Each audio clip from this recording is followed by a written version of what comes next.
Should we get into the content championship, Mr. Zond? I think we shall. Now, correct me if I'm wrong. Mhm. You've not seen Batman Beyond in its entirety, have you? Correct. I've maybe seen the odd bit here and there. Okay, cool. So we're basically fighting against each other to convince the other one the show they haven't seen is better. Yeah, pretty much. Awesome. Let's fucking do it.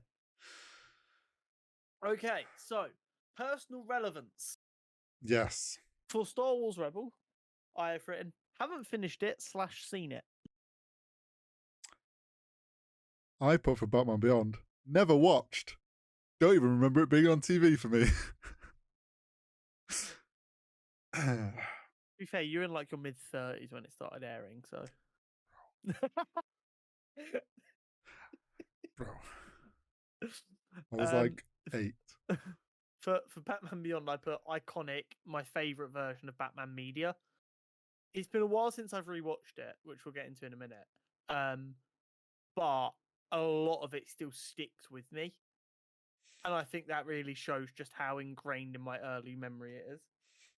I have like I can visualize like what the Batman looked like in it and sort of like have a rough visual reference. I don't really remember anything. I've maybe seen the odd bit like clips and stuff here and there. For I go for Rebels, a go. and whereas Rebels is like I fucking love Rebels. I've watched all of it, and yeah, I mean that has way more personal relevance to me because Yeah. Star Wars. Yeah. Go on. What were you gonna say? I was just gonna say I know for a fact I have a VHS tape of like the first 3 episodes of the first series of Batman Beyond. That when I was younger and I wouldn't sleep, there was like 3 or 4 videos that my parents would put on to help me sleep. So like one was the first Aladdin film.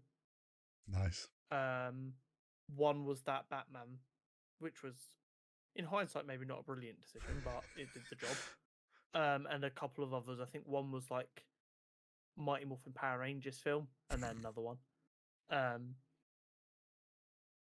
So yeah, like very very big part of my childhood. I mean, you know my feelings on a live action Batman Beyond film. I would commit war crimes for it. How well has it aged? Not as well as Horry, who has aged like a fine wine. There we go, nice age jab. I'll take that one. So for Rebels, I took a bit of a punt. Okay. The hype around the character's return in Ahsoka probably means it's aged really well. I've put Rebels has aged amazingly with all the additional story. Obviously, it filled a gap, and we've got more story that has played into it. And with a lot of these Star Wars things that we're bringing up on Content Championship, is like a lot of Star Wars stuff seems to age well because it gets more depth added through other stories. Plus, I put also about to play a huge part in the Ahsoka series. So really has aged well in that sense.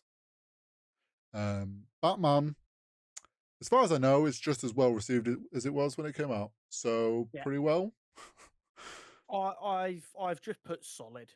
I think similar to what we said for Ben 10, I think Batman Beyond has kind of been left to not necessarily die as much, but it's kind of been put on the back burner because Batman is such a solid brand.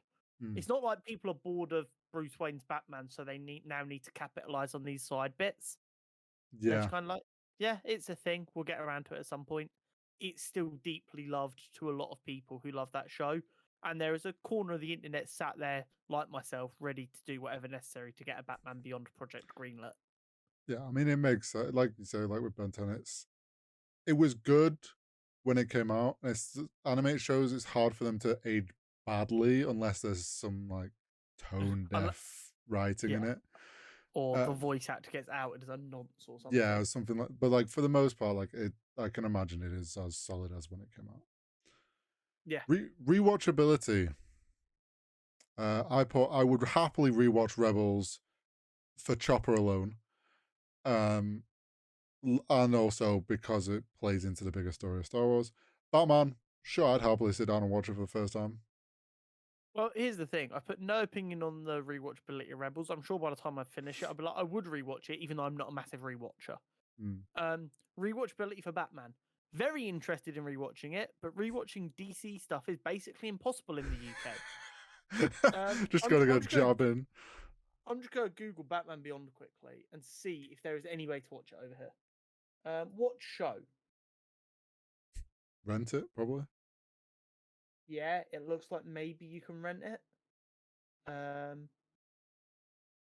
That's usually the only UK options. There is 3 seasons. Okay. And you can buy it in standard definition for £9 for season 1, £15 for season 2, and £10 for season 3. It was like daylight robbery. And it is what? It's like 13 episodes a season. Oh no, there's 26 in season 2. That's why it's so much more expensive. Yeah, in total it's 52 episodes, and you're gonna have to pay like 35 quid. Seems a bit excessive. It does, doesn't it? If only there was a streaming service that would allow us to watch all of that. Yeah. So yeah, I'd love to rewatch it. Because I know it would still bang. But I can't justify paying 40 quid to rewatch an animated show once. Yeah. It's that easy. Yeah. It's pretty fair. Now these next 3 are probably where it gets even more difficult for each of us. Yeah. So I'm just going to give my thoughts on Rebels right now. Okay. Story, ? Acting, ? Cinematography, ? I haven't got a fucking clue. Yeah, I've seen like the first 2 or 3 episodes. The voice acting seems solid enough. Maybe a little bit cheesier, bordering on children's TV, because that's what it was airing for. But it's not bad. Story is a very Star Wars story, and the animation style is slightly worse than Clone Wars, in my opinion.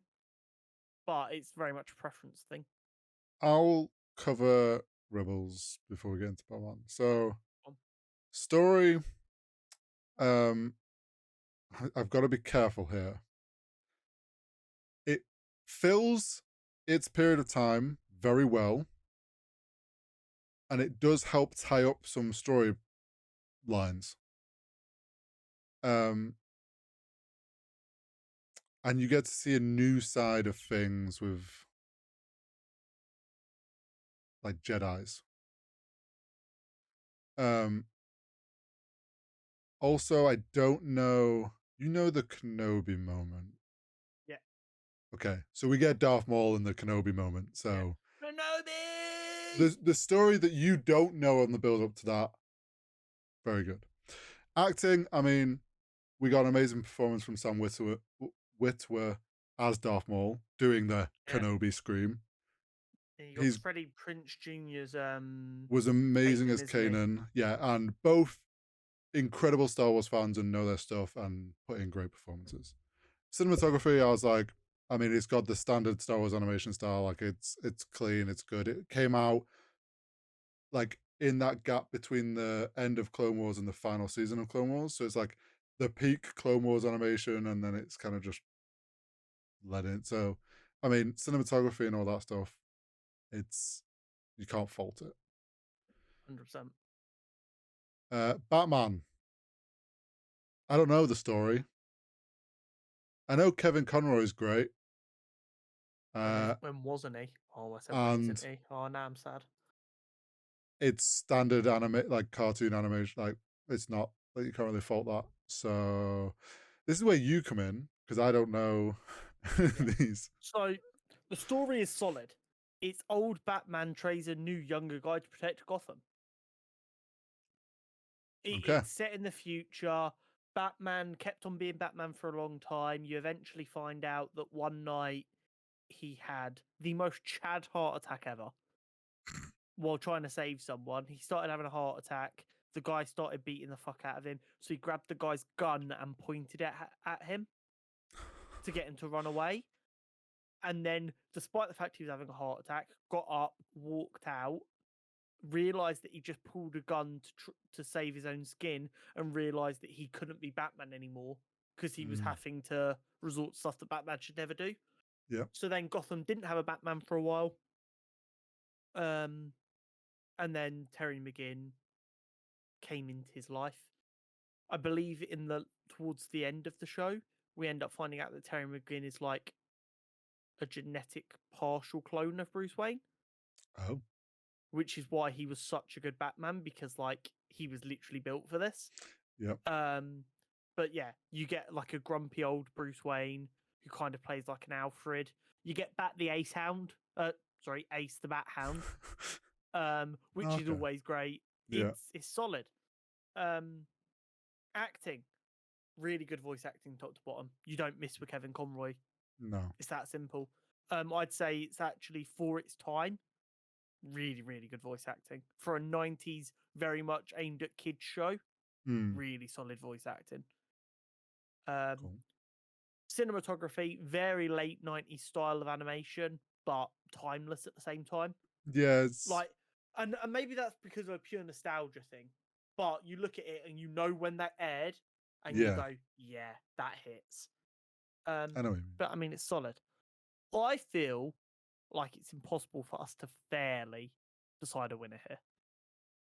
Yeah, because we're gonna have bias. I mean, well, we can't give the other side any points because we have no idea. No. And it's tough because obviously I'm gonna lean Star Wars and you're gonna lean. Because like obviously personal relevance, we can agree that that's just straight up tie. Rewatchability, straight up tie. How well it's aged, maybe I would tip it. Star Wars I'd probably tip that toward Rebels, yeah. Just purely because it's been made even more relevant through additional content. Whereas Batman doesn't get that. Batman is just standing on its own. Then you get story acting and cinematography. We can't. Yeah, obviously I'm gonna go Star Wars because I know the story. You're gonna go Batman. Like, I think both had amazing performances. Both had their style of animation, and it stood the test of time. Both have probably incredible stories. I think the only thing that kind of tips it is how well is it aged, and tips it slightly in Rebels' favor. But like, obviously, it's pretty even. Yeah, I think the only fair thing to do is a thing we don't do often. Give it to the audience and see if they let the people who have seen both decide. Okay. And if we don't get enough decisions, I'm going to create alt accounts to vote for Batman. YouTube comment bots. But I think that's all we can really do. Yeah. So if you are one of these lucky people who've already seen both, let us know. Do